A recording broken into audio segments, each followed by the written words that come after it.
Estatisticamente Divertido, canal do YouTube. Hoje é dia de obras incompreendidas e a gente vai falar de uma obra muito impactante do Théodore Géricault, que é um artista romântico, né, um artista do romantismo, e que representa então um episódio que aconteceu na época dele mesmo, no início do século XIX, porque essa pintura é de 1819. E essa é uma pintura enorme que está no Museu do Louvre.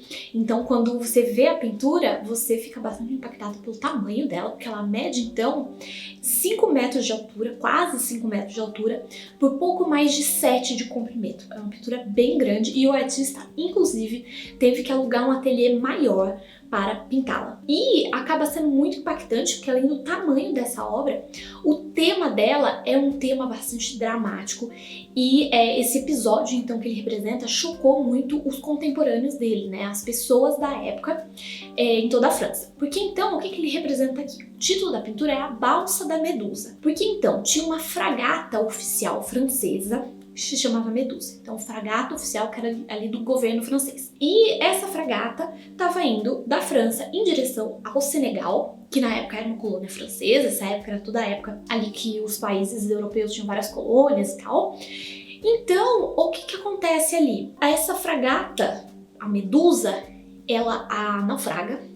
E daí as pessoas ali, para tentar sobreviver, constroem uma balsa. Então, por isso que a pintura se chama A Balsa da Medusa. E daí as pessoas ficam esperando pelo resgate, e daí tem todos uns problemas, que o resgate não dá certo, o resgate atrasa, as cordas que iam servir para as pessoas serem resgatadas, né, para puxar a balsa e tal, elas são misteriosamente cortadas. Foi todo um acontecimento. E o que acontece então, que ele mostra aqui na pintura, essas pessoas, e até ele usa uma forma piramidal, né, com os mortos na parte de baixo. Então ele mostra aí o desespero dessa situação das pessoas na balsa, que eram então 150 pessoas que estavam nessa balsa.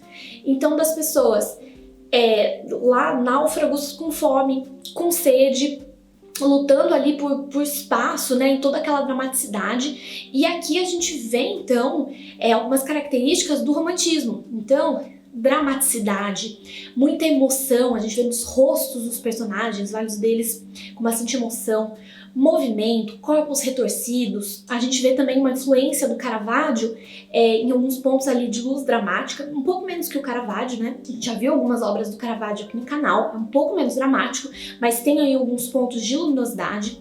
A gente vê também uma influência do Michelangelo nas poses retorcidas, nos gestos exagerados e tal, como por exemplo a gente vê no Juízo Final do Michelangelo. E aqui então a gente vai ver que o artista representou tudo de maneira muito fiel à realidade. Então isso é uma influência do Caravaggio também, que, como a gente já viu no Davi segurando a cabeça de Holofernes aqui no canal, o Caravaggio então nessa obra ele representa Davi lá, aquele personagem bíblico, né, que corta a cabeça do gigante, e daí ele tá segurando a cabeça do gigante. E o Caravaggio mostra os detalhes ali dos tendões, das veias e tal, pendurado ali da cabeça. E o que a gente vê aqui nessa pintura do Géricault é que justamente ele tentou mostrar aí o desespero dessas pessoas e de uma forma bastante realista. Então ele construiu uma balsa para observar e poder fazer igual.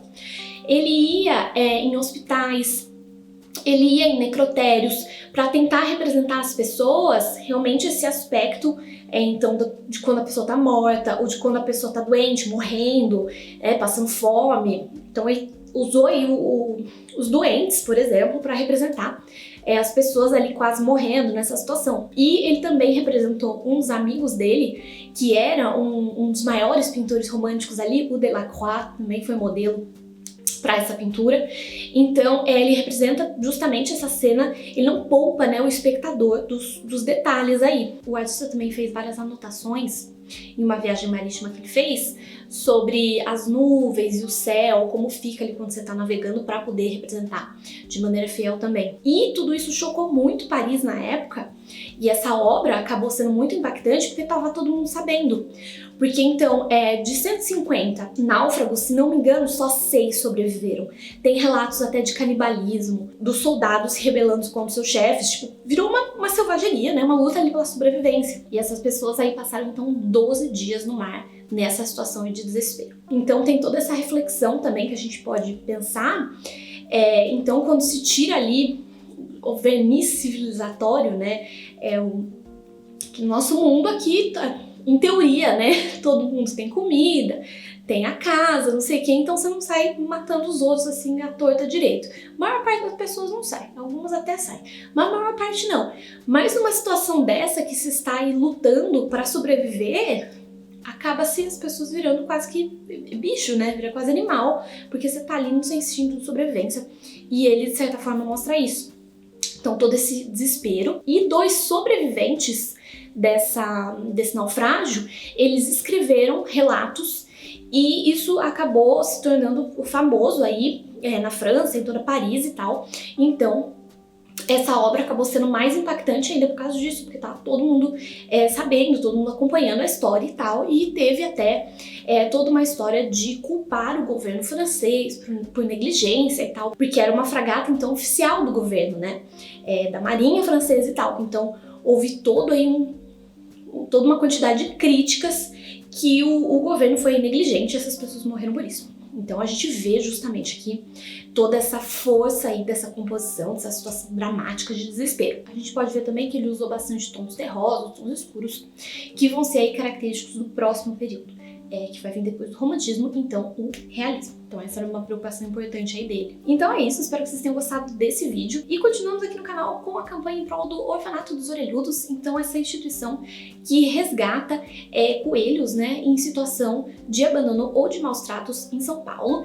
Eles promovem a adoção também, uma instituição nova, mas que já tá cheia de coelhinhos e precisa aí da ajuda de vocês. Então se vocês quiserem seguir a página no Instagram, comentar, curtir, mandar pros amigos ou até fazer um Pix, eu vou deixar aqui na descrição do vídeo todas as informações, aí vocês podem acompanhar o trabalho deles.